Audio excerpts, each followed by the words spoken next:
Hello everyone. कहानी की starting में हमें बताया जाता है दो भाइयों ने मिलकर एक स्कूल बनाया जिसमें एक तरफ अच्छाई सिखाई जाती थी और दूसरी तरफ बुराई सिखाई जाती थी। मतलब एक तरफ अच्छा जादू सिखाया जाता था और दूसरी तरफ बुरा जादू सिखाया जाता था। और ये स्कूल उन्होंने अच्छाई और बुराई का संतुलन बनाने के लिए बनाया था और स्कूल का नाम school for good and evil था। तभी हमें उन दोनों भाइयों में फाइट होते हुए दिखाते हैं, जहाँ बुरा वाला भाई जिसका नाम रफाइल होता है वो जादू का इस्तेमाल करके जीत जाता है और फिर हमें पता लगता है वो सिर्फ प्रैक्टिस कर रहे थे। तभी अच्छा वाला भाई जिसका नाम रियोन होता है वो कहता है तुम धोखे से जीते हो। तो रफाइल फिर से मुकाबला करने को कहता है और इस बार वो जादू का पूरा इस्तेमाल करते हैं जिसमें रफाइल उस मुकाबले को असलियत बना देता है और वो एक ऐसा जादू इस्तेमाल करता है जो उसे इस्तेमाल नहीं करना चाहिए था, जो कि ब्लड का जादू होता है। और फिर वो लड़ते लड़ते एक पहाड़ के पास पहुंच जाते हैं जहाँ रियोन किसी तरह रफाइल को पहाड़ से नीचे फेंक देता है। जिसके बाद हमें 2 साल बाद का टाइम दिखाया जाता है जहाँ इंसानी दुनिया में एक सोफी नाम की लड़की वो अपने फादर और स्टेप मॉम के साथ रहती थी। वो देखने में काफी खूबसूरत थी और वो चाहती थी वो किसी तरह एक प्रिंसेस बन जाए। और वहीं उसी शहर में एक और लड़की रहती थी जिसका नाम एगेथा होता है। शहर के सारे लोग उसे बिच बुलाया करते थे। किस्मत से वो दोनों दोस्त थी। हालांकि दोनों ही एक दूसरे से बहुत अलग थी, लेकिन उनकी दोस्ती बहुत गहरी थी और वो तब से दोस्त थी जब सोफी की मॉम की डेथ हुई थी। जिसके बाद हमें दिखाते हैं वो दोनों स्कूल जाती हैं और उसके बाद में वो एक बुक स्टोर पे जाती हैं जहां एगेथा भूत प्रेत की बुक्स लेती है और सोफी परियों और प्रिंसेस वाली बुक्स लेती है। लेकिन बुक स्टोर कीपर सोफी को एक बुक देता है जो कि school for good and evil से आई होती है, लेकिन उन दोनों को उस स्कूल के बारे में कुछ नहीं पता होता है। तो सोफी पूछती है ये किस जगह है, जिसपे वो बुक स्टोर कीपर बताती है ये किसी को नहीं पता है ये स्कूल कहाँ पर है, इसी दुनिया में है या फिर किसी और दुनिया में है। वो बताती है सारी कहानियां भी यहीं से स्टार्ट हुई हैं, वो यहीं लिखी जाती हैं। लेकिन एगेथा उसकी बात का विश्वास नहीं करती है। तो वो बताती है कि अब से 20 साल पहले योना नाम की लड़की को इसी स्कूल के मॉन्स्टर उठाकर ले गए थे जिसका आज तक कुछ भी नहीं पता है। तभी वो दोनों वहाँ से चली जाती हैं और सोफी उस स्कूल में जाने के लिए एक लेटर लिखती है क्योंकि वो अपनी लाइफ से परेशान हो गई थी। उसे अपनी लाइफ बिल्कुल भी अच्छी नहीं लगती थी। उसकी स्टेप मदर उसे बहुत बुली किया करती थी और वो उस लेटर को लिख के एक पेड़ पे लगा देती है जहाँ सोफी और एगेथा का नाम भी लिखा होता है। और तभी वहाँ पर एगेथा भी आ जाती है। तो सोफी उस स्कूल में जाने के बारे में उसे बताती है, लेकिन एगेथा उसे जाने से मना करती है और उसे ना जाने के लिए मना लेती है। पर सोफी के दिल में कुछ और ही होता है। वो रात को वहीं आ जाती है, लेकिन एगेथा को भी उस पर शक था, इसलिए वो भी उसका पीछा करते करते वहीं आ जाती है। और उन दोनों में बात ही हो रही होती है कि वहाँ पर एक फॉक्स से बना हुआ मॉन्स्टर आ जाता है जो कि सोफी को पकड़कर ले जाने लगता है। तो एगेथा भी उसके हाथ पकड़ ले तो वो उन दोनों को ही एक जगह ले जाकर छोड़ देता है जहां अचानक से एक बहुत बड़ा सा बाज आ जाता है और वो उन दोनों को वहां से उठाकर ले जाता है जहां वो एगेथा को अच्छाई के स्कूल में और सोफी को बुराई के स्कूल में छोड़ देता है। तो सोफी वहां के वुल्फ गार्ड से कहती है मैं यहाँ गलती से आ गई हूँ, मुझे अच्छाई के स्कूल में होना चाहिए था। लेकिन वो उसकी बात को नहीं सुनता है और उसे अंदर भेज देता है। तो वो अंदर जाकर एक लेडी से शिकायत करती है जिसका नाम लेडी लेसो होता है जो कि बुराई की स्कूल की प्रिंसिपल होती है। लेकिन वो उसे बताती है कि परिंदे से कभी भी गलती नहीं होती है। तभी हमें एगेथा को दिखाते हैं जो कि अच्छाई के स्कूल में होती है, लेकिन वहाँ के कुछ स्टूडेंट एगेथा के बालों और कपड़ों की हंसी उड़ा रहे होते हैं। तुम तो बिल्कुल चुड़ैल लग रही हो, तुम्हें इस स्कूल में नहीं आना चाहिए था, तुम शायद गलती से यहाँ आ गई हो। लेकिन तभी पर यह एगेथा को जबरिया अंदर ले जाती है जहाँ उसकी मुलाकात एक लेडी से होती है जिसका नाम प्रोफेसर डेबी होता है, जिससे एगेथा कहती है वो यहाँ नहीं आना चाहती थी, यहाँ तो उसकी दोस्त आना चाहती थी। तो प्रोफेसर बताती है नेवर यहाँ नहीं आ सकती और परिंदे से कभी गलती नहीं होती है। एगेथा को नेवर का मतलब नहीं पता होता है, तो इसलिए प्रोफेसर उसे बताती हैं जो बच्चे बुराई के स्कूल में जाते हैं उन्हें नेवर बुलाया जाता है क्योंकि वो कभी भी खुश नहीं रहते हैं, और जो बच्चे अच्छाई के स्कूल में आते हैं उन्हें एवर बुलाया जाता है क्योंकि वो हमेशा खुश रहते हैं। जिसके बाद उन सारे बच्चों को एक हॉल में बुलाया जाता है जहां एगेथा एक बहुत भारी सी गाउन पहनकर आई होती है और उधर सोफी सिर्फ सिंपल से ब्लैक कपड़े पहनी हुई होती है, जबकि उन दोनों की पसंद इससे बिल्कुल उल्टी होती है।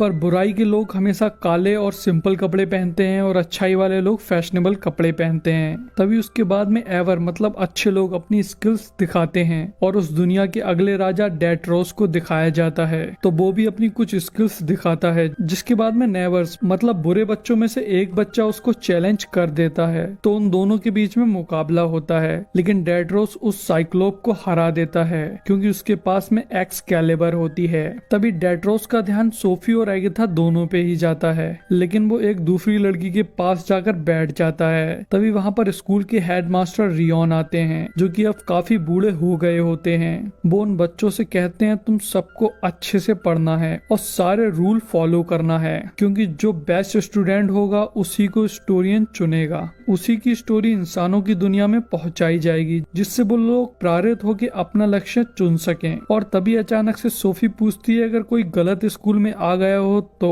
और फिर एगिथा कहती है या फिर यहाँ गलती से आ गया हो, तो उस पे मास्टर रियोन कहते हैं ऐसा नहीं हो सकता क्योंकि यहाँ पर गलतियाँ नहीं होती हैं, और वो ये कहकर वहाँ से चले जाते हैं। तभी रात में उन दोनों को ही उनके क्लास के बच्चे परेशान करते हैं, क्योंकि वो रीडर होती हैं, मतलब वो इंसानी दुनिया से आई होती हैं। जहाँ एगिथा सोफी से मिलने के लिए इविल वाले स्कूल में आ रही होती है, तो वो रास्ते में उन दोनों स्कूल की प्रिंसिपल को बात करते हुए सुनती है। और जब वो दोनों वहाँ से चली जाती हैं, तब उस रूम में वहाँ पर रफाइल दिखाई देता है, जो कि उससे कहता है सोफी अब हमेशा के लिए उसकी है, और फिर वो गायब हो जाता है। तभी वो भी इविल स्कूल पहुंच जाती है, जहाँ सोफी के क्लासमेट उसको परेशान कर रहे होते हैं और उसके बाल काटने की कोशिश कर रही होती है, लेकिन सोफी उल्टा उसी को मारने लगती है और उसके साथ में बहुत बुरा बर्ताव करती है। तभी उसकी नजर एगिथा पे पड़ जाती है, तो वो उसको देखकर उसके पास आ जाती है। तो वो दोनों मिलकर स्टोरियन के पास जाते हैं और देखते हैं कि वहाँ सिर्फ एक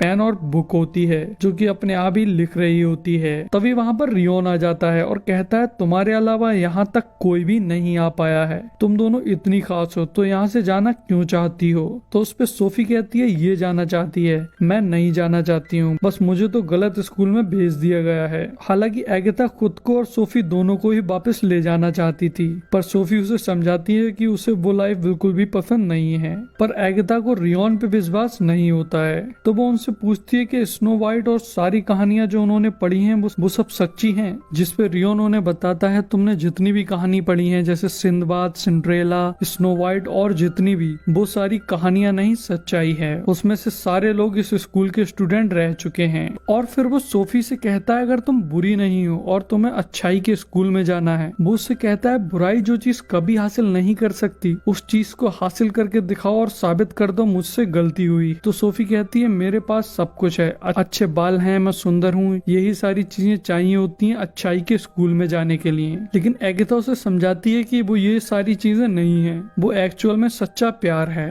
तुम्हें सच्चे प्यार को ढूंढकर उसको किस करनी होगी, जिससे ये साबित हो जाएगा तुम अच्छी हो। तभी रियोन उन्हें उनके क्लासेस में भेज देता है, जहाँ एगिथा की क्लासमेट उसे डराती हैं और कहती हैं अगर तुम 3 बार फेल हो गई तो तुम्हें स्कूल से निकाल दिया जाएगा। जिसपे एगिथा और खुश हो जाती है और पूछती है कि सच में निकाल दिया जाएगा। तो वो कहती है निकालने से मतलब तुम्हें कुछ बना दिया जाएगा, जैसे बोलता हुआ टी पॉट। तभी उनकी टीचर वहाँ आती है, जो कि उनकी मुस्कुराने का टेस्ट लेती है, जिसमें एगिथा फेल हो जाती है। और इधर सोफी की बदसूरती की क्लास चल रही होती है और वो भी उसमें फेल हो जाती है। जिसके बाद में वो दोनों कॉमन हॉल में मिलते हैं, जहाँ एगिथा सोफी को राजकुमार के नाम बताती है, लेकिन सोफी का दिल डेट्रोस पे आ गया होता है। तो वो एगिथा को एक लेटर देती है जो कि डेट्रोस के लिए होता है। तभी एगिथा अपनी जंगल की क्लास में जा रही होती है, जहाँ वो डेट्रोस को वो लेटर दे देती है। और तभी वो लोग जंगल में जाते हैं, जहाँ उनका टीचर उन्हें कुछ खूबसूरत फ्लावर दिखाता है, जो कि असल में काफी खतरनाक फ्लावर होते हैं। और उसके बाद में वो उन्हें एक पंपकिन स्केयरक्रो दिखाते हैं और बताते हैं कि ये रात में जागता है। लेकिन तभी वहाँ पर एक ड्रैकन नाम के लड़के के फ्लावर काट लेता है, जिससे वो लड़का वहाँ से डर के भाग जाता है। तो इस वजह से मास्टर उसे फेल कर देते हैं हैं और ये वो तीसरी बार फेल हुआ होता है। तो एगिथा उसके पीछे भाग और उससे कहती है कि ये तुम तीसरी बार फेल हो रहे हो, और वो उसका पीछा कर ही रही होती है कि उसके चारों तरफ बिजली आ जाती है और वो अचानक से गायब हो जाता है। तभी हमें सोफी को दिखाते हैं जो कि अपनी क्लास में होती है। तो उसके क्लास की रीटा नाम की लड़की उसे परेशान करने लगती है, और जैसा कि वो बुराई का स्कूल होता है इसलिए टीचर उसे नहीं रोकती है, बल्कि उन्हें तो ये सब देखने में मजा आता है। तभी रीटा अपने एक टैटू से छोटा सा ड्रैगन निकालती है जो कि सोफी पे हमला करने लगता है, और सोफी कुछ नहीं कर पा रही होती है, वो सिर्फ चिल्ला रही होती है। लेकिन तभी अचानक से वहाँ पर बहुत सारी मधुमक्खी आ जाती हैं और उस ड्रैगन को मारने लगती हैं, जिससे रीटा का भी दम घुटने लगता है। तभी सोफी उन मक्खियों को रुकने को कह देती है, तो पता लगता है कि वो रफाइल था। तो लेडी लेसो सोफी को अपने साथ ले जाती है, जहाँ सोफी पूछती है ये कौन था। तो लेडी लेसो से रफाइल के बारे में बताती हैं और उससे कहती हैं तुम बहुत पावरफुल हो। लेकिन सोफी उससे खुश नहीं होती है क्योंकि उसे पावरफुल नहीं बनना था, उसे तो बस अच्छाई वाले स्कूल में जाना था। और लेडी लेसो उससे ये भी कहती हैं कि अगर रफाइल तुम्हें फिर से मिलने आए तो इसके बारे में तुम सिर्फ मुझे बताना और किसी को मत बताना। जिसके बाद हमें प्रोफेसर डूबी को दिखाते हैं जो कि एगिथा और बाकी बच्चे को बताती हैं बुराई हमला करती है और अच्छाई सिर्फ बचाव करती है। लेकिन उनकी बात को काटते हुए एगिथा ड्रैकर के बारे में पूछती हैं, तो प्रोफेसर उससे कहती हैं ये स्कूल का रूल है, और ये कहकर वो उसे चुप करा देती हैं। तभी वो पास वाली लेक की फिश के बारे में बताती हैं जो कि सबकी विशेष पूरी करती हैं। तो एक एक करके सारी लड़कियां अपनी विशेष मांगने लगती हैं। तभी एगिथा भी विश मांगती है जिसमें वो मांगती है जो लोग भी यहाँ से अपने घर जाना चाहते हैं वो सब जा सकें। तभी अचानक से वो फिश एक लड़की में बदल जाती हैं और वो लड़की एगिथा का शुक्रिया अदा करती है और बताती है उसे अब से कई साल पहले फेल होने की वजह से ये फिश बना दिया गया था। वो इतने सालों से लोगों की सारी विशेष पूरी कर रही थी, लेकिन किसी ने भी ऐसी कोई विश नहीं मांगी जिससे वो आजाद हो सके। लेकिन एगिथा ने ऐसी विश मांगी थी जो उसकी भी इच्छा थी, जिससे वो आजाद हो गई। तो इसलिए वो उसका शुक्रिया अदा करती है और फिर गायब हो जाती है। जिसके बाद वहाँ पर वही परिंदा आ जाता है जो उन दोनों को वहाँ लेके आया था, और वो एगिथा पे हमला करने लगता है। लेकिन असल में वो हमला नहीं कर रहा होता है, और एगिथा भी देखते ही समझ जाती है कि वो ड्रैकर है। लेकिन उसी टाइम पर वहाँ पर डेट्रोस आ जाता है और उसको मार देता है। हालांकि एगिथा उससे रोकने को कह रही होती है, लेकिन वो उसकी बात को नहीं सुनता है। उसके बाद में एगिथा गुस्से में आकर डेट्रोस के एक पंच भी मार देती है। तभी एगिथा अपनी प्रोफेसर पे गुस्सा हो रही होती है और कहती है इसे आप अच्छाई कहते हैं। प्रोफेसर भी उस पे भड़क जाती है और कहती है तुम्हारा जादू बहुत पावरफुल है, तुम वो राजकुमारी हो जिसका हम लोगों को बहुत समय से इंतजार था। जिसके बाद में एगिथा और सोफी कॉमन हॉल में मिलती हैं। एगिथा को रफाइल के बारे में बताती है, तो एगिथा भी उसे बताती है कि उसने भी रफाइल को देखा था। तभी सोफी डेट्रोस के बारे में पूछ रही होती है, तो डेट्रोस पीछे से आ जाता है और वो दोनों बात करने लगते हैं। तो एगिथा वहाँ से चली जाती है। तो डेट्रोस उसके लेटर की तारीफ कर रहा होता है कि तभी एक वुल्फ सिपाही सोफी को पकड़कर ले जाता है, जहाँ लेडी लेसो सोफी के बाल काट देती हैं और उसे एक रूम में बंद कर देती हैं। तो एक मिरर के थ्रू राफाइल उससे बात करता है, वो उससे खूब चढ़ाता है और उसे भरोसा दिला देता है कि कोई भी उसके साथ नहीं है, वो सिर्फ राफाइल पे ही भरोसा कर सकती है। तो वो राफाइल की बातों से प्रभावित होकर सोफी डिसाइड करती है वो डेट्रोस का दिल जीतने के लिए उससे जो भी हो सकेगा वो करेगी। जिसके बाद में हमें दिखाया जाता है सारे स्टूडेंट को एक पिन के थ्रू जादू मिल रहा होता है, जहाँ सोफी बहुत अच्छे स्टाइल में आती है और वो अब कपड़े भी थोड़े स्टाइलिश पहनी होती है। हालांकि उसकी थीम ब्लैक ही होती है, और फिर वो अपना जादू लेकर सबको इग्नोर कर वहाँ से चली जाती है और रात में उन लड़कियों को भी अपना दोस्त बना लेती है जो उसे स्टार्टिंग में परेशान कर रही थी। जिसके बाद में वो उन सबकी एक लीडर की तरह बन जाती है। तभी अगले दिन एगिथा उससे बात करती है और उसे बताती है डेट्रोस के पिता ने उनकी दुल्हन गुलीवा को उसकी खूबसूरती के लिए चुना था, लेकिन गुलीवा ने उन्हें धोखा दे दिया जिनसे उनकी मौत हो गई। मतलब डेट्रोस का दिल जीतने के लिए सिर्फ खूबसूरती काफी नहीं होगी। तो अब सूफी को कुछ ऐसा करना होगा जिससे सबको पता लग जाए कि वो अच्छी है, जिसके लिए वो एगिथा की बात सुनती है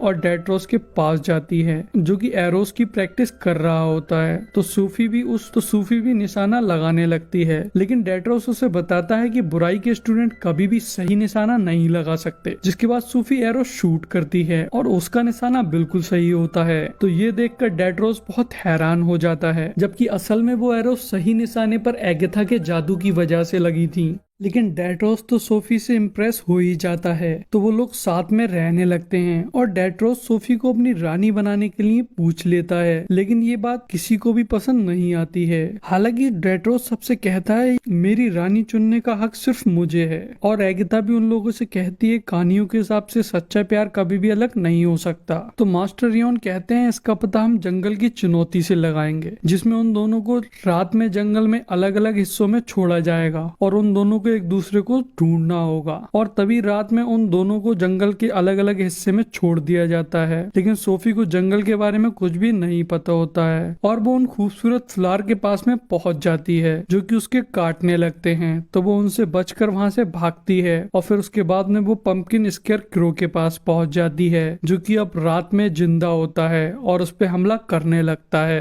तो सोफी चिल्ला रही होती है, लेकिन तभी वहां पर एगाथा अपने जादू से एक कबूतर बनकर आ जाती है और सोफी को बचा लेती है। तभी वो दोनों वहां से भागने लगती हैं, तो उन्हें डेट्रोस की आवाज आती है। तभी एगाथा वहां छिप जाती है और सोफी को डेट्रोस के पास में भेज देती है। लेकिन वहां भी स्केयरक्रो आ जाता है जिससे डेट्रोस लड़ने लगता है और सोफी एक कोने में जाकर छिप जाती है। लेकिन तभी डेट्रोस की एक्सकैलिबर उसके हाथ से छूटकर एक दूसरी जगह गिर जाती है। तो स्केयरक्रो डेट्रोस को मार रहा होता है। तभी एगाथा सोफी को इशारा करती है कि वो एक्सकैलिबर को उठाकर डेट्रोस को दे दे, लेकिन वो डर के मारे बाहर नहीं निकलती है। हालांकि एगाथा उसे काफी बार इशारे करती है, लेकिन वो उसकी बात को नहीं सुनती है। और जब उसे लगता है कि अब डेट्रोस मरने वाला है, तो इसलिए वो खुद आकर तलवार को उठाकर डेट्रोस को दे देती है, जिसके बाद में डेट्रोस उसे मार देता है और सोफी पे गुस्सा हो जाता है और उसको छोड़कर चला जाता है। तभी इस वजह से सोफी एगाथा पर गुस्सा हो जाती है और वो भी वहां से चली जाती है। जिसके बाद में प्रोफेसर एगाथा पे गुस्सा होती हैं, सोफी पे भरोसा नहीं है। तो वो कहती है नहीं, मुझे भरोसा नहीं है, सोफी बुरी है। मेरा मानना है कि सारे लोग ही बुरे होते हैं, कोई भी पूरी तरह से अच्छा नहीं होता है, मैं भी बुरी हूँ। तभी हमें सोफी को दिखाते हैं जो कि बहुत गुस्से में होती है और तभी रफाइल मिरर के थ्रू उससे बात करने लगता है और सोफी को चढ़ाने के लिए वो एगाथा को मिरर में दिखाता है जो कि कह रही होती है कि सोफी बुरी है, लेकिन वो उसे पूरी बात नहीं दिखाता है, जिससे सोफी को बहुत गुस्सा आ जाता है। अब वो रफाइल के बस में हो जाती है, जिसके बाद वो उसे ब्लड वाला मैजिक दे देता है। तभी कुछ देर बाद लेडी लेसो सोफी से मिलने आती हैं, लेकिन वो उन्हें बहुत सुना देती है, जहां हमें पता लगता है लेडी लेसो वही लड़की है जो कि सोफी के शहर से 20 साल पहले गायब हो गई थी। और उधर डेट्रोस एगाथा को अपनी रानी बनने के लिए चुन लेता है, जिसके बाद वहां पर सोफी आ जाती है जो कि अब एक चुड़ैल बन गई होती है। उसका चेहरा भी बहुत खतरनाक लग रहा होता है। अब वो डेट्रोस से कहती है तुम किसी को भी चुन लो, लेकिन तुम्हारी रानी तो मैं ही बनूंगी, और ये कहकर वहां से चली जाती है। जिसके बाद डेट्रोस और बाकी के लोग देखते हैं सोफी ने गुड एंड इविल दोनों तरफ के ही गार्ड और प्रोफेसर को एक छोटे से खिलौने में बदल दिया होता है। तो डेट्रोस सोफी को रोकने के लिए इविल स्कूल पे हमला करने जाता है और वहां जाकर उन पर हमला कर देता है, लेकिन सोफी उनके हमले को रोक देती है और सोफी का प्लान कामयाब हो जाता है, क्योंकि हमेशा पहले बुराई हमला करती है और अच्छाई बचाती है, जो कि सोफी ने किया होता है। तभी अचानक से सारे इविल बच्चे चेंज होने लगते हैं और वो बहुत खूबसूरत हो जाते हैं और वो अच्छाई के स्टूडेंट बन जाते हैं, और अच्छे बच्चे चेंज होकर बुराई के स्टूडेंट बन जाते हैं और वो थोड़े बदसूरत भी बन जाते हैं। जिसके बाद में उन लोगों के बीच में फाइट होने लगती है, वो सारे लोग एक दूसरे पे हमला करने लगते हैं। तभी एगाथा सोफी को समझाने की कोशिश करती है, लेकिन वो जादू से उसे दूर फेंक देती है और स्टोरियन के पास चली जाती है, जहां वो रियोन को मारने आई होती है। लेकिन वहां जाकर उसे पता लगता है कि रियोन ही रफाइल है। तो वो कहती है तुम तो मर गए थे। तो वो बताता है वो नहीं मरा था, उसने वापस आकर अपने भाई को मार दिया था और उसकी जगह ले ली थी। सोफी को उसके भाई को मारना पसंद नहीं आता है, पर रफाइल उसे बहला और फुसलाकर किस कर लेता है, जिससे वहां सब तबाह होने लगता है। तो सोफी रफाइल को ये सब रोकने को कहती है, लेकिन वो नहीं रोकता है। तो सोफी कहती है मैं सबको नहीं मारना चाहती थी, मैं तो सिर्फ राज करना चाहती थी। और तभी वहाँ पर एगाथा आ जाती है। तो रफाइल कहता है अब ये मेरी है, तुम इसे मुझसे नहीं ले जा सकती। जिस पे एगाथा कहती है जब तक मैं जिंदा हूँ मैं उसको कुछ भी नहीं होने दूंगी। तो रफाइल उस पर उस पेन से अटैक कर देता है, लेकिन एगाथा के सामने सोफी आ जाती है और वो पेन उसके लग जाता है, जिससे उन दोनों का बंधन टूट जाता है और वहाँ की जितनी तबाही हुई होती है वो वापस से ठीक होने लगती है। तभी वहाँ पर डेट्रोस आ जाता है जो कि रफाइल को मारने की कोशिश करता है, पर रफाइल उससे बहुत पावरफुल होता है और उससे कहता है मैं एक्सकैलिबर से नहीं मर सकता, अगर तुम्हारे पिता के हाथ में होती तो शायद मर जाता। जिसके बाद वो डेट्रोस को मारने लगता है और उसकी तलवार भी उसके हाथ से दूर जाकर गिर जाती है। तो सोफी मरते टाइम अपने जादू से उस तलवार को उठाती है और रफाइल के खंजर को उससे गिरा देती है और उसके बाद में एगाथा उस तलवार को कूदकर पकड़ लेती है और रफाइल को वहीं मार देती है। पर इधर सोफी मर जाती है तो एगाथा उसे देखकर रोने लगती है और उसके आंसू निकलकर सोफी के जख्म पर गिर जाते हैं, जिससे वो अचानक से ठीक हो जाती है। और हमें दिखाते हैं अब अच्छाई और बुराई दोनों के स्टूडेंट एक दूसरे की हेल्प कर रहे होते हैं और वो एक दूसरे के साथ खड़े होते हैं। जिसके बाद वहाँ पर एक पोर्टल खुल जाता है जो कि उन दोनों के घर का रास्ता होता है। तो सोफी एगाथा से कहती है तुम यहीं डेट्रोस के पास रुक जाओ, मैं वापस अपनी दुनिया में चली जाती हूँ। लेकिन एगाथा उसका साथ नहीं छोड़ती है, वो भी उसके साथ में अपनी दुनिया में चली जाती है और वो फिर से उसी जिंदगी को जीने लगते हैं। बस फर्क इतना होता है कि अब उनके पास में जादू होता है। तभी एक दिन डेट्रोस का एरो इंसानी दुनिया में आ जाता है और उससे आवाज आती है कि एगाथा मुझे तुम्हारी जरूरत है। और यही हमारी मूवी का एंड हो जाता है। गाइस इस मूवी का नाम school for good and evil है जो कि हाल ही में नेटफ्लिक्स पर रिलीज हुई है। सो गाइस प्लीज चैनल को सब्सक्राइब कर दो, बेल आइकन को दबा दो और वीडियो को लाइक कर दो।